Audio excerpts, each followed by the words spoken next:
On a appris Moshe Kibel Torah Messinai, Messara le Yehoshua, on a expliqué pourquoi Yehoshua.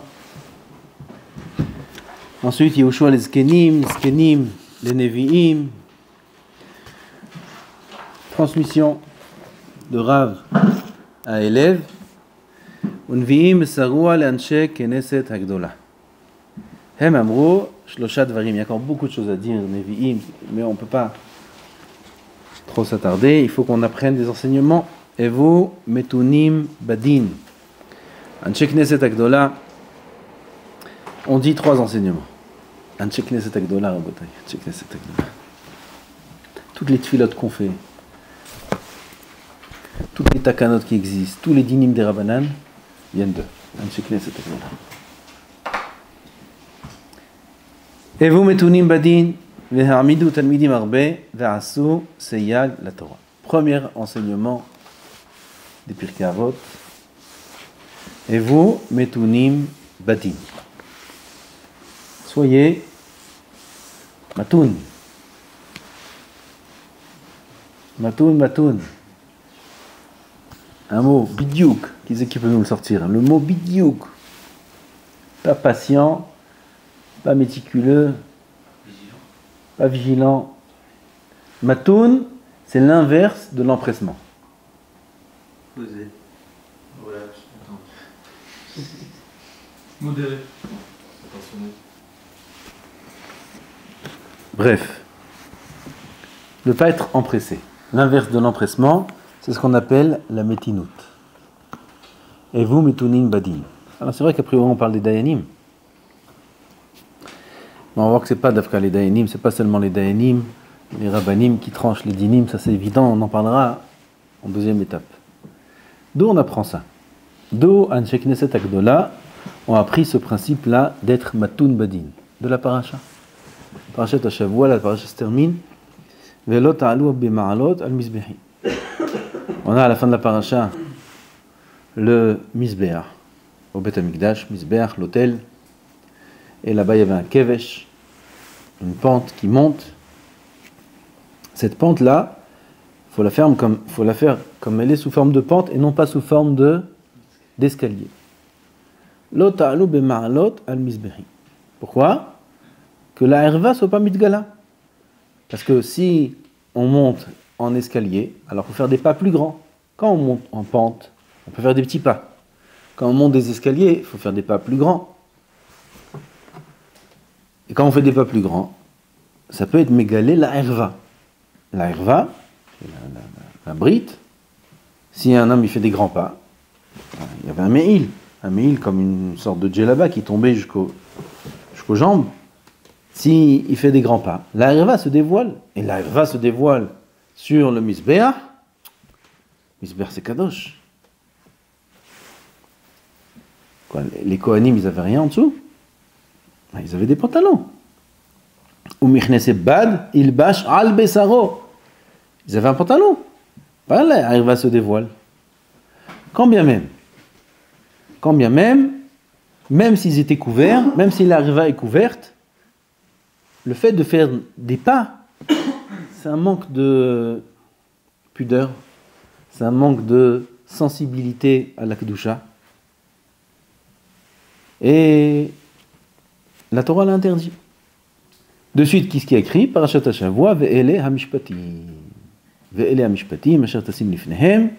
De là, on apprend le Hekesh, du fait que la Torah a juxtaposé la paracha du Misbeach avec Mishpatim. Toujours, on apprend le lien entre la fin de paracha et le début de paracha. Quand la fin de paracha, c'est Misbeach, ve'lo ta'ale b'ma'alot al-Mizbehi, ve'ele Mishpatim. De là, on apprend que de la même manière qu'il faut...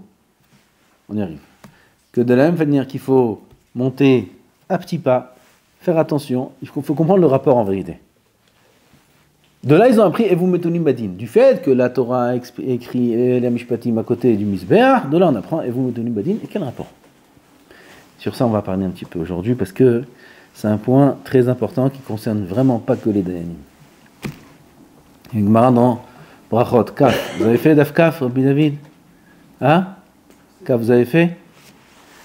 Rabbi Avada Bar Ahava, il a vu une fois une femme qui était habillée d'un vêtement pas de tsanoua. Pas de tsanoua. Il a vu ça, sans réfléchir. Il s'est empressé vers elle, il a pris son vêtement, c'était un vêtement Elion, un vêtement supérieur. Supérieur? Pas supérieur. Elion, Beged Elion. Hein?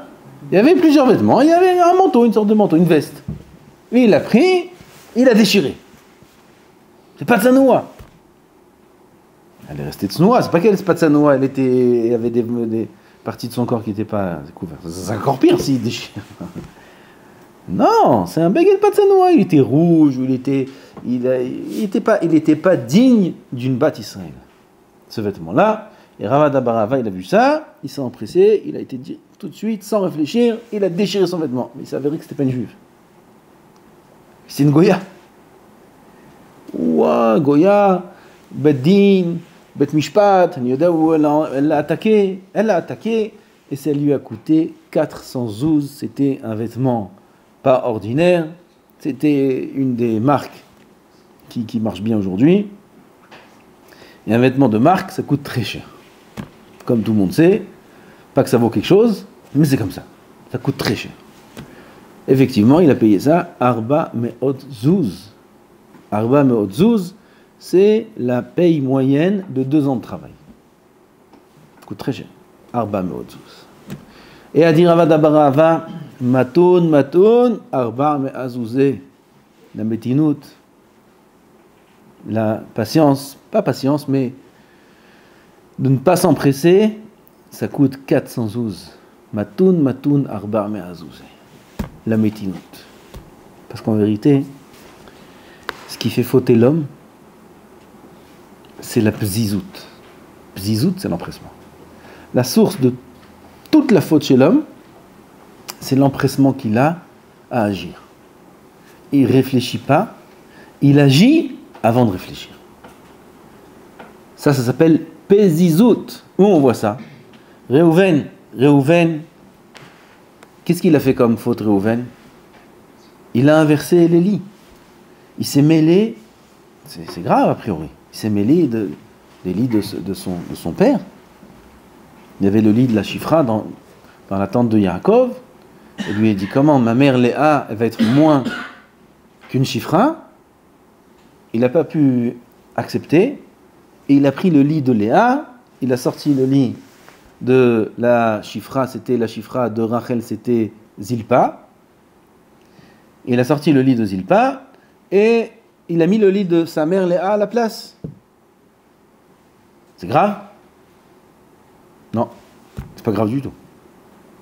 Parce qu'il y a écrit dans la Gemara que tout celui qui dit qu'il y a Réhouven a fauté est Noé la Torah. Celui qui dit qu'il y a Réhouven a fait une faute, il se trompe. Il a défendu l'honneur de sa mère. Léa, qu'est-ce qu'il y a?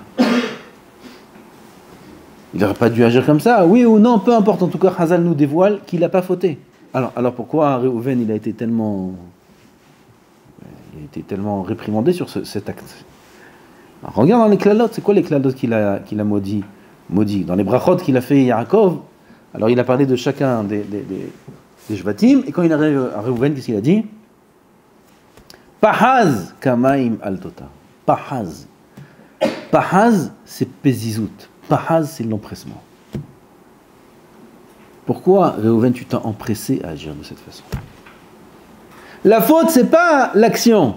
La faute, c'est d'agir sans réfléchir. Ça, c'est la faute. La faute, c'est de s'empresser. Et Béhémet, c'est la source de toutes les fautes. Presque. Toutes les fautes.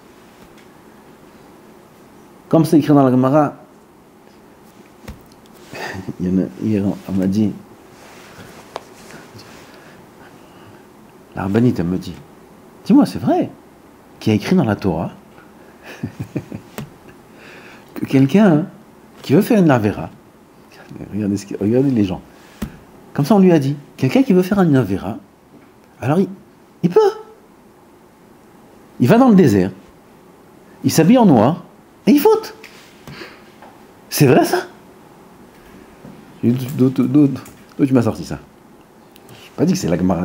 Pourquoi ma chéla, ma couchia. Parce qu'il y a quelqu'un qui lui a dit, une femme qui l'appelle, la pauvre, en pleurant. Son mari il dit, oui, si je veux, j'ai droit de bar minan, et je peux aller quelque part, et là-bas, je vais faire ce que je veux, la Torah me permet. Comme ça, on lui a posé une couchia. C'est moutard ce qu'il dit. D'aller dans le désert, de s'habiller en noir, et de faire ce qu'on veut. Comme ça, il a dit à sa femme. Mahaboul, les gamres. Il a trouvé une source. Vous savez pourquoi il dit ça? Parce qu'il est chatouf bezima, celui-là. Il doit avoir un téléphone, celui-là. Il doit avoir accès à Internet. Il doit l'avoir. Là-bas, il s'est brûlé sa neshama, celui-là. Maintenant, il est obligé. Il est religieux. Sa femme, elle est religieuse. Il a des enfants. Il est obligé de trouver un éther. Il ne peut pas. Il a trouvé un éther. Hazal, ils disent celui qui veut faire une avéra, c'est Hazal, c'est une Gemara.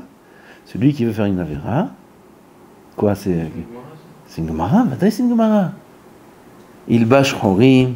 Et là-bas, qu'il fasse ce qu'il veut. Est-ce que ça veut dire que la Avera est permise? Et là, c'est quoi la Kavanat Hazal?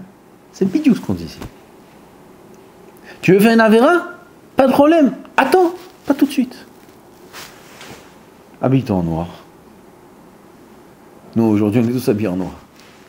À l'époque, personne ne s'habille en noir. À l'époque, le noir, c'était les endeuillés.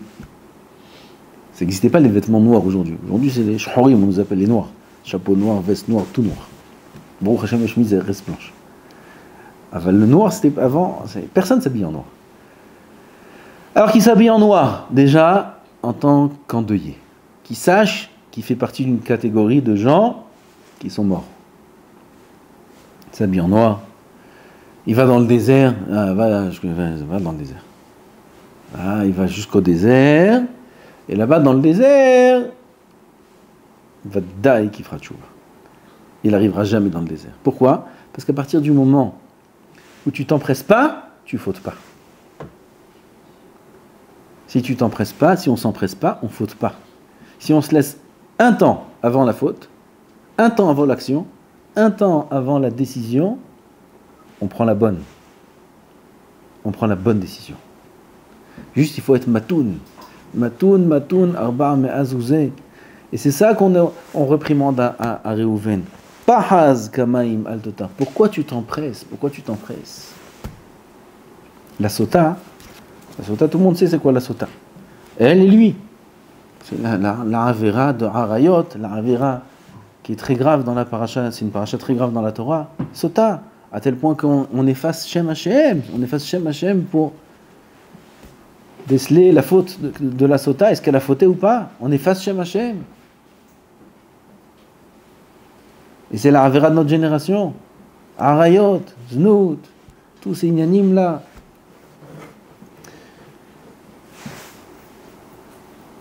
Qu'est-ce qui est écrit sur la sota? Raglaim memaharot larutz les ra'a. Comme ça la Gemara les doreshet. C'est qui la sota? C'est celle qui a raglaim, mais maharot, la route, les ra'a, celle qui a les pieds qui s'empressent à courir vers le mal. Voilà ce que le pasuk dit dans Mishlei sur la sota. C'est-à-dire que Shlomo HaMelech, en vérité, il révèle la source de la faute. Pourquoi la sota a fauté? Et la sota, c'est une femme mariée. C'est une femme mariée. Elle a un mari. Elle a des enfants. Elle a une famille. Si jamais elle faute, elle perd tout. Elle est interdite au Baal, au mari, elle est interdite au Borel, elle est interdite même avec celui avec qui elle a fauté. Elle croit qu'elle va refaire sa vie avec un autre dans l'interdit. Et elle va vivre avec lui, elle va se marier avec lui. Madame, interdite à tout le monde. À tout le monde, elle est interdite. Son mari n'a plus le droit de vivre avec elle. Elle a détruit une famille. Comme c'est grave. Si cette femme-là, elle réfléchissait un petit peu, elle ne serait pas arrivée à ça. Elle ne serait pas arrivée à cette faute-là. Pourquoi de cette manière? S'il y a des problèmes de Shlom Bayit, il y a des solutions. Et si ça ne marche pas, il y a le guet. On peut faire de manière permise. Pourquoi l'interdit? Il n'y a aucune logique à cet interdit-là. C'est-à-dire aucune logique de fauter de cette façon-là. Et là-bas, ne réfléchis pas. Raglaim et maharot la route l'era. Vite! Dès que la ta'ava commence à s'éveiller chez l'homme, il ne réfléchit pas. Il ne réfléchit pas. Tout de suite, il agit.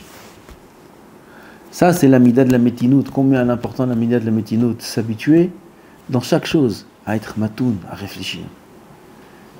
À ne pas s'empresser à faire l'action. Matoun, arba mazouzé, encore beaucoup à dire. Alors ça, c'est evu metounim badin. Evu metounim badin, c'est s'habituer dans le din. Le din, c'est pas d'afka le din des dayanim, c'est aussi le din des dayanim. Une question se pose au dayanim, ou un din. A priori, le din est simple. Simple. On va voir Rabbeinu Yonah sur ça. Parce que ça va nous apprendre pour nous aussi. Mais a priori, je connais la halakha. Je sais ce qui est écrit. Baki. J'ai fait 1000 fois le Shulchan Aruch. 1000 fois. Comme Rab Moshe Feinstein, Allah Vashalom. Quand on lui a dit, il citait par cœur tout le Shulchan Aruch mot à mot. Tout le Shulchan Aruch. Je dis, Rabbeinu, comment c'est possible? Parce qu'il a demandé qu'on l'examine avant de mourir. Il était malade, il était sur le point de quitter ce monde, et on lui a demandé, et il a amené ses élèves, il a demandé qu'il interroge. Il était comme ça, fatigué, malade, et il commençait à citer par cœur, réciter par cœur tout le Shulchan Aruch. Pas tout, ça peut prendre un mois, je ne sais pas combien de temps, rien que de lire le Shulchan Aruch, combien de temps ça. Lire les halachot, ça prend à peu près, si on veut finir le Shulchan Aruch en un mois, ça prend à peu près 4 heures par jour. Rien que de lire. Lire. 4 fois 30, ça fait combien? 120. Rien que de lire le Shulchan Aruch, c'est 120 heures. Lire, sans expliquer. Tout. Lire, la lecture. Il connaît tout le Shulchan. Il se dit, Rabbeinu, comment on arrive à un niveau pareil? Il dit, qu'est-ce que vous voulez? Après qu'on a étudié 1000 fois, c'est pas ridouche. 1000 fois il a étudié Shulchan Aruch. 1000 fois. Il connaît tout par cœur. 1000 fois. C'est quoi? 1000 fois. Okay. À ce Dayan là, il connaît Shulchan Aruch par cœur. 1000 fois il a étudié. Et le din se présente devant lui. Et le premier enseignement des Pirkei Avot, on dit au Dayanim, et vous metunim badin. Ne tranchez pas le din rapidement. Ne tranchez pas le din rapidement. Qu'est-ce qu'il y a à réfléchir? C'est pas shoot. Ma, ça y est, Shulchan Aruch meforash, Shulchan Aruch meforash, Maran meforash.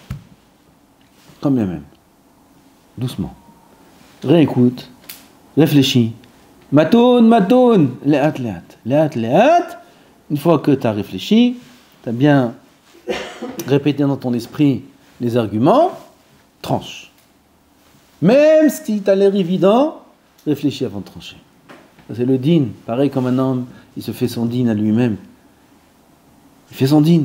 Qu'est-ce que je fais? J'y vais ou j'y vais pas? Il y a un seder. Il y a peut-être une avéra là-bas. Il y a peut-être Bitul Torah. J'y vais ou j'y vais pas? Lui, à l'intérieur, dans son cœur, c'est déjà décidé. J'y vais. Mais son matzpoun. Hein? Matzpoun. Non. Non. Sa mauvaise conscience. Non, pas mauvaise conscience. Mais non. Comment on dit matzpoun? Son matzpoun, ça ne le laisse pas, Non, l'inverse. Hein? Non. Bref, son matzpoun ne laisse pas. Il dit, comment je vais faire ça? Il sait qu'il a une fête ce soir, il a un mariage, il a... Hein? Sa conscience peut-être, sa conscience. Non, sa conscience ne le laisse pas. Je suis pas sûr, je pense que c'est ça. Bref, il veut aller quelque part, il veut aller Shabbat là-bas, il y a Shabbat Yeshiva, il veut pas aller Yeshiva, il veut faire ci, il veut faire ça, il veut aller à ce mariage, il y a un mariage. Conscience? Mais sa conscience ne le laisse pas. Pourquoi? Il sait que là-bas, ça va pas être halak. Lui, dans son cœur, il y est déjà. Il est déjà là-bas.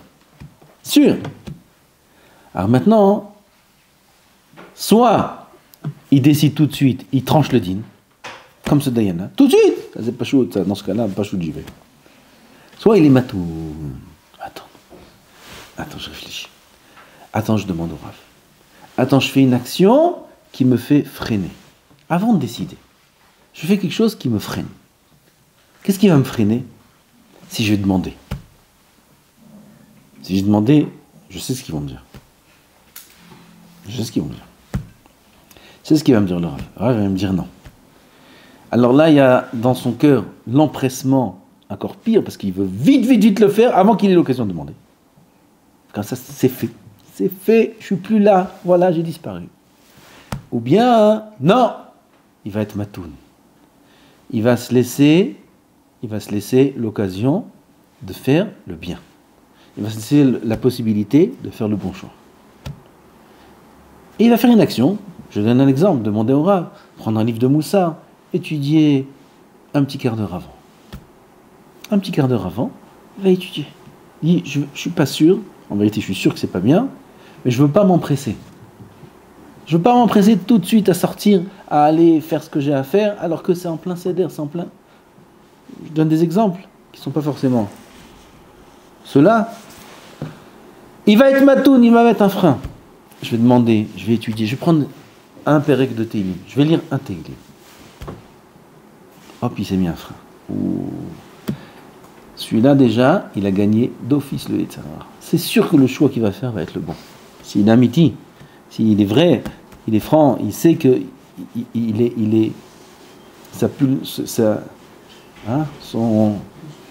comment sa pulsion le pousse vers ce que son cœur lui a envie de faire, mais il sait que c'est pas forcément la bonne chose à faire. Oh, cet homme-là qui met un frein et juste il se laisse l'occasion, la possibilité de réfléchir un petit peu à ce qu'il fait. C'est sûr, Be'ezrat Hashem, qu'il fera le bon choix, c'est sûr qu'il sera protégé. Et bien maintenant il fallait y aller, alors il ira de manière certaine. Parce que même une action qu'il fallait faire, s'il l'a fait avec empressement, il faute. Comme Réhouven. Réhouven, ce n'était pas une action mauvaise qu'il a fait. La manière dont il l'a fait, il ne fallait pas. Il l'a fait avec empressement, ça c'est ce qu'on lui reproche. Pourquoi tu t'empresses? Pourquoi tu ne réfléchis pas? Même le Dayan, qui va trancher le din, sans réfléchir. Tout de suite, je connais par cœur le Shulchan Aruch, il va trancher. Il va le faire avec empressement. Mais il ne s'est pas trompé. C'est correct? Non. Il a transgressé et vous me tunim badin. Il a transgressé et vous me tunim badin, car c'est une mida qu'il faut acquérir. La métinout. De la même manière qu'on monte les pas sur le misbeach, bémétinout. Pas des grands pas. On ne fait pas des grands pas. Il y a la herva qui se dévoile. Et même si on ne voit rien, avalser, tu sens pas que c'est pas bien. Bémétinout, des petits pas. Bémétinout. Ve'ele ha-mishpatim. Pareil tous les mishpatim. Le mishpat qu'un homme doit se faire à lui-même doit être sous forme de métinout. Pas s'empresser à faire de suite ce qui nous monte à l'esprit, parce qu'on est presque sûr de se tromper. Ça, c'est la grande chokhma et c'est le premier enseignement. Après ça, on peut commencer à parler d'autres choses. Parce que si un homme est pas matoun, si un homme s'empresse dans toutes les décisions qui lui montent à la tête, tout de suite il est fait. Comme ça, il y a des gens qui ne travaillent pas sur eux, le Yetzer Hara, il les pousse à agir dès que ils y pensent. C'est un réflexe. Aucune mida peut être travaillée. De toutes les midotes qu'il y a dans la suite, il est livré entre les mains de son Yetzer Hara, cet homme-là. Il ne se laisse même pas le choix de réfléchir, de savoir si c'est bon ou pas. Je prends mon billet, tac, il prend son billet. Je fais ça, tac, il fait ça, tac, tac. C'est la volonté d'Hachem. C'est bien. C'est pas bien. Tu sais. Je sais pas, j'ai pas pensé, j'ai pas réfléchi. Pourquoi t'as fait ça? J'ai pas réfléchi. Comme ça on nous répond, comme ça on répond. J'ai pas réfléchi, j'ai pas. C'est bidiouk la source de la faute. Ce j'ai pas réfléchi, ça c'est la source de la faute et ça c'est ce qui fait fauter à chaque fois. Si un homme il met un petit frein, et vous, metunim badin, Be'ezrat Hashem, il est sûr de faire les bons choix. Baruch Adonai l'olam. Amen ve amen.